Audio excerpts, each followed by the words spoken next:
Alors, bonsoir les amis, je viens de recevoir cette vidéo d'un grand frère.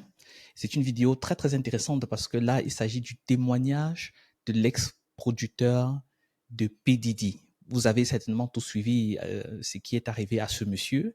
Et puis, il y a plusieurs personnes qui sont venues vraiment devant le micro, devant les caméras pour témoigner. Et puis, il y a ce témoignage puissant de ce monsieur, ce ex-producteur, de, on va dire ça comment, de l'un des plus grands businessman du rap, du hip-hop dans le monde, ou du moins dans notre ère actuelle.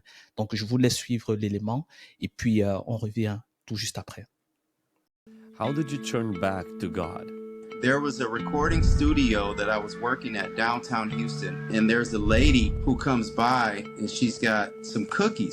She asked me, did I want one? And I said, yeah. And then I end up eating like 6 of those cookies. And those cookies were laced with drugs. I began to hallucinate and I couldn't control my thoughts, and I started having an anxiety attack. And then all of a sudden, I entered what looked like an entirely red room where everything was red. The demons showed up, and when I saw this, I knew I wasn't dreaming. It was so real. I began to call on the Lord. I began to say Jesus, and these demons started saying that he can't hear you, and I said, well, the blood of Jesus. And the demon said that it's not going to work this time. We got you, and you're getting ready to die, and you're going to go to hell because you disobeyed God. And I went unconscious. The security guy, he found me. When I got to the hospital, the demons were talking and it was crazy. All of a sudden, I hear my pastor's voice. They come in and they begin to pray in tongues. And then all of a sudden, I felt peace. And all of a sudden, my mind was clear. The day that I walked out of that hospital, I found a cassette tape on the ground about how the spiritual realm was affecting hip-hop and R&B music. It was mind-blowing revelation, and it was confirmation. And I was able to just let it all go and walk away. C'est vraiment impressionnant. Il y a, je voudrais dire peut-être 3 ou 4 choses très intéressantes à saisir dans ce document. Et si vous suivez ce que je produis sur cette chaîne, vous savez que je parle beaucoup du sang de Jésus. Le sang de Jésus, tel que vous avez entendu ce monsieur parler. Et si vous êtes intéressé, vous pouvez cliquer là et puis suivre, regarder les différentes vidéos que j'ai eu à produire là-dessus. Mais il y a 3 ou 4 choses intéressantes à tirer ici, en ce qui concerne la prière puissante. Power prayer, la prière puissante, la prière agressive, surtout lorsqu'il s'agit de vie ou de mort. Et ce monsieur, il a utilisé ces techniques de prière puissante même sans être enseigné, parce que c'est instinctif et parce que ça marche, même si les démons ont essayé de le déconcentrer, de le ramener, on va dire, à la raison, puisqu'il était déjà en train d'employer les moyens atomiques. Donc, 3 chose très importante lorsqu'on est dans des situations de vie ou de mort.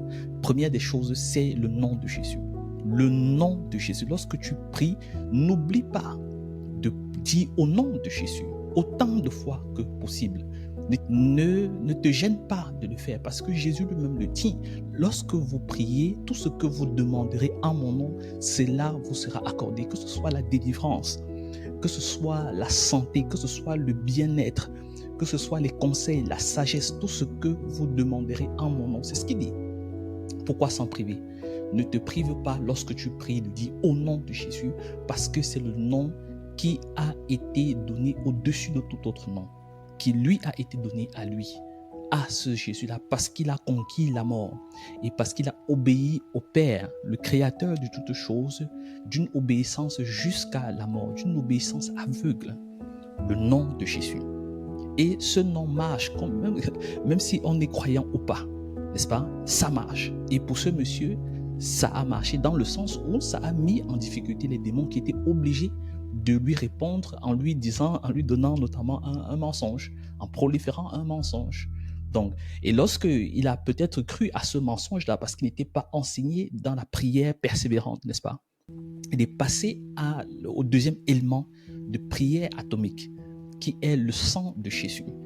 Comme je dis, référez-vous à ces vidéos où je parle du sang de Jésus. Mais le sang de Jésus est extrêmement efficace parce que ça trouble l'ennemi, ça trouble les démons. Lorsque les démons sont face au sang de Jésus, ils ne peuvent que réagir de manière agressive. Ils ne peuvent être que gênés, ils ne peuvent être que vaincus parce que le sang de Jésus leur enlève toute accusation, tout motif, tout élément, n'est-ce pas, de nous présenter devant Dieu comme étant des pécheurs. Le sang de Jésus nous lave, le sang de Jésus nous purifie et enlève à l'ennemi, à Satan, tout argument qu'il pourrait avoir pour nous accuser. Donc, c'était ça le deuxième élément. Le troisième élément, je ne vais pas dire la voix du pasteur, mais cependant, le parler en langue. De parler en langue. J'y reviendrai là-dessus certainement dans des vidéos prochaines, mais je voudrais vous dire, ne vous privez pas du parler en langue. Ne vous privez pas de cela. Le parler en langue est l'une, pas la seule preuve, mais c'est l'une de ces preuves que le Saint-Esprit est actif. Et c'est l'un de ces dons qui peut permettre au Saint-Esprit de se déployer dans des situations difficiles. Le Saint-Esprit est celui-là, n'est-ce pas? C'est une personne, est celui-là que Jésus envoie lorsqu'il quitte l'humanité pour aller auprès du Père. Il dit, je vais vous envoyer quelqu'un qui va vous aider comme moi je vous ai aidé, qui va vous assister comme moi je vous assisterai si je suis encore au milieu de vous. Et il dit que celui-là, c'est le Saint-Esprit. Et lorsque le Saint-Esprit descend sur des gens, parfois il se manifeste avec le parler en langue. Le parler en langue, les amis.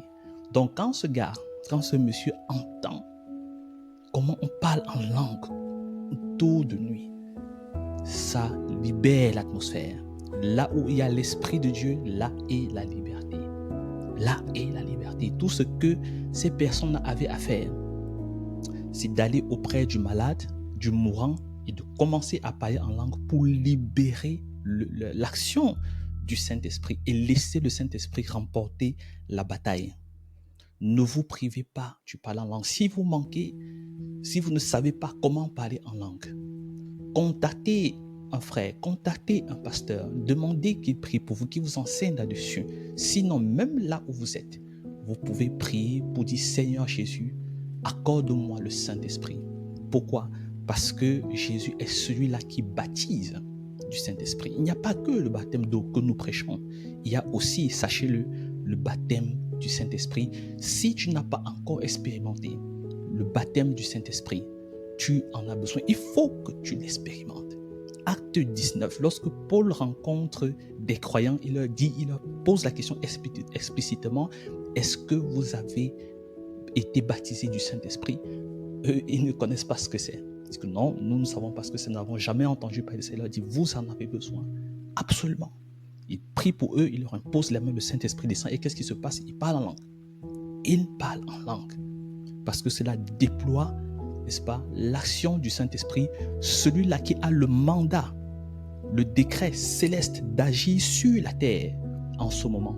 Ne vous privez pas de l'action du Saint-Esprit dans votre vie. Donc, voilà les éléments que nous pouvons retenir, n'est-ce pas, de cette vidéo, de ce témoignage assez puissant.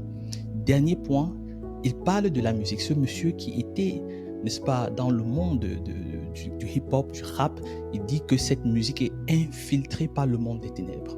J'en avais déjà parlé en parlant de l'afrobeat dans une vidéo que vous pouvez retrouver là, en signalant que la musique mondaine en général est infiltrée par le monde des ténèbres. Et puis c'est insoupçonné de se rendre compte que l'afrobeat aussi, bon, pour le hip-hop, il y a déjà assez d'éléments quand même que nous pouvons trouver ça et là, mais sinon, c'est toujours un rappel intéressant que nous devons avoir à l'esprit, n'est-ce pas? De se dire, faisons attention à ce que nous écoutons, parce que il peut s'agir là de mélodies enchantées, des mélodies ensorcelées pour nous troubler, pour nous mettre à mal dans notre relation avec Dieu. Donc faisons attention les amis et soyons sages.